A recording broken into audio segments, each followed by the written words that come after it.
নমস্কার, আমি রাজ। আপনারা দেখছেন খবর 24 ঘন্টা।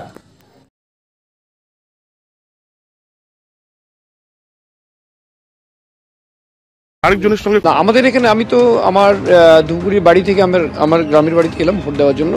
আর রাস্তায় আমি যেটুকু দেখলাম সব পিসফুলি হচ্ছে, মানুষের লম্বা লাইন, খুব স্বতঃস্ফূর্তভাবে মানুষ ভোট দিচ্ছেন। আর আমার কনস্টিটিউন্সির অন্যান্য জায়গা থেকে যতটুকু আমি খবর পেলাম, কোথাও কোনো অশান্তি খবর এখন পর্যন্ত নেই। আপনাকে আমি শেষ প্রশ্ন করবো যে বিরোধীরা বারবার বলেছিল কেন্দ্রীয় বাহিনী দিয়ে ভোট হবে, 100% বুথে আপনার এখানেও কেন্দ্রীয় বাহিনী রয়েছে। কেন্দ্রীয় বাহিনীর যে তৎপরতা বা কেন্দ্রীয় বাহিনীর যে ব্যবহার কমিশনের তরফে, সেটাকে কীভাবে দেখছেন?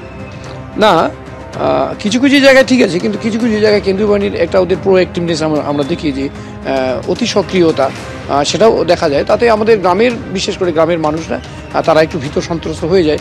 কেন্দ্রীয় বাহিনীর তাদের মুভমেন্টটা একটু অন্য ধরনের হয়তো, সেজন্য আর কি অতি তৎপরতা আর কি কেন্দ্রীয় বাহিনীর, সেটা বাঞ্ছনীয় নয়। ভোট হয়ে গেছে আপনার? হ্যাঁ, হয়ে গেছে। আপনি ভোট काके दिए? दीदी के। दीदी जीतवे तो? निश्चय जीतবে। आपका वोट हो गया? हो गया। किसको वोट दिया है इस बार? दीदी को। तो कौन जीत रहा है इस बार अलीपुर द्वार से? आकाश सिंह बड़ाई। आपका वोट हो गया? हो गया। किसको वोट दिया आप? टीएमसी। कौन जीतेगा? जीतेगा तो टीएमसी ऐसा है। ऐसा है। वोट किसको दिया है? वोट हो गया आपका? हो गया।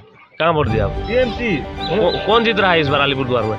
अभी तो देखा जाएगा, हम लोग का आशा है आकाश सिंह बड़ाई को हम वोट दिया है।